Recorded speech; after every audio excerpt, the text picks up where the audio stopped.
Everybody, welcome back to another video. So today we're doing a quick update on where we're sitting at with the budget Integra. So far I have put off camera, I have put the max speeding rod coilovers front and back, so you guys can see I do have the back a little bit slam, not too crazy, but I'm going to be changing that out. And then obviously monster truck on the top, on the front over here, which I have to change. Also off camera, what I ended up doing was changing the wheel bearing, inner outer tie rods, and lower ball joints. So that's a little bit what I did. And upper control arms, you guys can see in there, and I did that. Okay, and then moving on to the axles, which here we have, this is an insane shaft, 32 millimeter that I have, an extra one that I have. This is a left hand side, passenger side, you guys can see. Then I am currently trying to bleed, so you can see the clutch. And then I'm going to show you a little bit more on the top. You guys can see on the top here, this is a Jack Spaniel fuel rail, and it's been nothing but a nightmare. Excuse me, the fittings are too long, so you guys can see, and it's leaking crazy. Obviously the leak is going to go to the weakest point, so at first it was leaking from right there, got that situated, no more leak from there. And then I target this side, which I changed the fitting to a smaller one, as you guys can see, way more closer. It actually seals up, no more leaks in there. And this one still leaks like crazy. I'm wondering, once I fix that one, because I have fittings, AM fittings on the way, it should be here tomorrow. Once that one fixed, I wonder what else is going to go. I always thought it was going to be the return, but so far return has been not leaking, so that's good. Everything else seems to be just fine, but it's just that portion. So overall, the fuel rail has been nothing but a nightmare. And then I feel like my budget K-swap clutch line might be also going out, or it might be defected. It was leaking from, I'll put an arrow, and I tried clamping it down with a 12 millimeter wrench, and it stopped leaking, so hopefully that should take care of it. We should know. And then the driver's side, you guys can see here, this is an O'Reilly special RSX driver right hand side, and so far so good. It seems to be working. I hope it doesn't pop out. I've seen a lot of people say they do pop out, but obviously it's for Integra, so I hope it don't pop out. Thing that I did not know, which I'm going to show you guys, at the end of it, it actually had this little plastic ring, and this was causing a lot of friction inside the knuckle where the bearings are at, and it was not letting me spin freely. So I'm not sure if this is something for the RSX or what, but I ended up taking this out, and it spins freely now, the wheel. So it could have been just this causing friction, but who knows, because you guys can see the little bit teared right in there. Sorry, see if it, I assume it's a little bit tear inside. Sorry, it's not focusing. There you go, you guys can see a little bit of tear, so it might have been rubbing somewhere, so I'm just keeping it right there for right now. I was trying to see if I can get the first start today. It's not going to happen today. Off camera, I did see if I can prime, to build up the oil pressure. Obviously I forgot to take the fuel pump relay, so I ended up spilling fuel all over everywhere again, but it does crank over, so that's a good sign. That's a definitely good sign, especially from the fuel, from that conversion harness. I'm still yet to find out if the primary fuel sensor is going to get that code. If not, if it doesn't, then good. If it does, then I already know what two cables I think I'm going to start targeting. But yeah, overall, this is a quick little update. Off camera, I did put oil, I put transmission, 2 quarts of manual transmission, you guys can see. I put some oil in it, put some coolant, some power steering, and then right now I'm trying to see if I can bleed the clutch, which I still have to put a relay in the clutch, so stay tuned for that once I do that, because it's going to be tedious again, and I don't want to put pressure on that neutral safety switch because I don't have a relay. But overall, everything seems to be going just fine, just those minor hiccups that were expected. Like I said, I knew I was going to leak fuel, but not from the rail. Never had that issue with the EG. Sorry, at this point the EG has turned into a storage unit, so oh my god. But yeah, like I was telling you guys, I did not have that issue with my EG. And stay tuned, I'm going to be making a comparison versus a kind of like a budget setup with eBay and aftermarket really cheap parts with nut cutting corners. Obviously a little bit more expensive. You know how much this one cost me versus this one, and then the difference will surprise you. But yeah, back to this. You guys can see the fuel rail, obviously immaculate K-Tune 4 Bankers edition. Did not have no issues whatsoever, no leaks anywhere.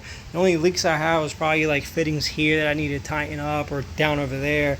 But other than that, you pay for what you get, and obviously $180 versus $60. So you tell me.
First startup, baby. First startup, baby. Let's go.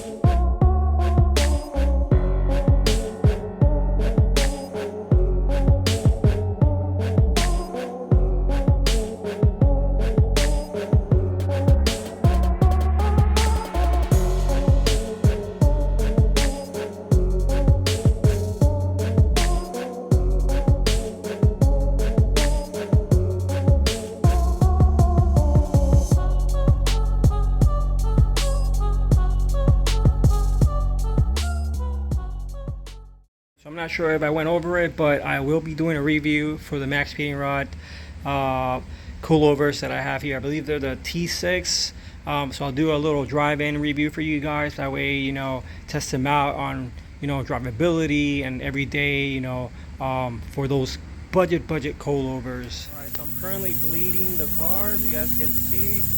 But I do have a leak right there. As you guys can see, that's coming from the seal right there out of the axle. So definitely have to replace that. That's a big puddle right there of transmission fluid just building up. But overall, you guys can see bleeding it. It's holding temperature. I know my fuel lines are leaking bad, and I think they might still leak. You can see.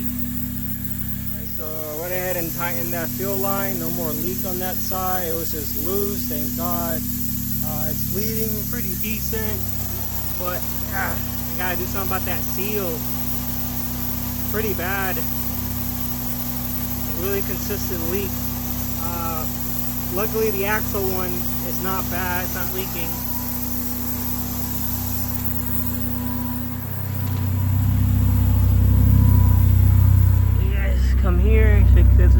see the temperature. I'm at 206, and then I have an I-axis steady holding. This is pretty much a Type S K20A2 base map.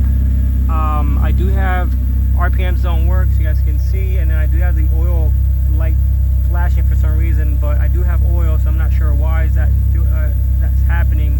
I'm not sure if that's probably because of the brake fluid, because I know ABS light's on as well, and I do not have any brake fluid because I drained that when I was dealing with the whole braking system.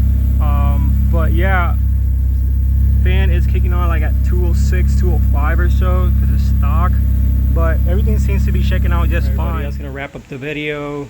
Stay tuned because we have a lot more going on. I'm going to be talking about how much this whole setup did cost me, and comparing it to the EG, which, you know, it was a little bit more expensive. But yeah, that's going to conclude the video, guys. Thank you guys for stopping by and watching. We do have the first start. The car runs. Now it's time to sort out all the kinks before we actually start rolling, and then, you know, getting alignment and all that nice stuff. But yeah, stay tuned for more, guys. Catch you guys on the next video. Peace out.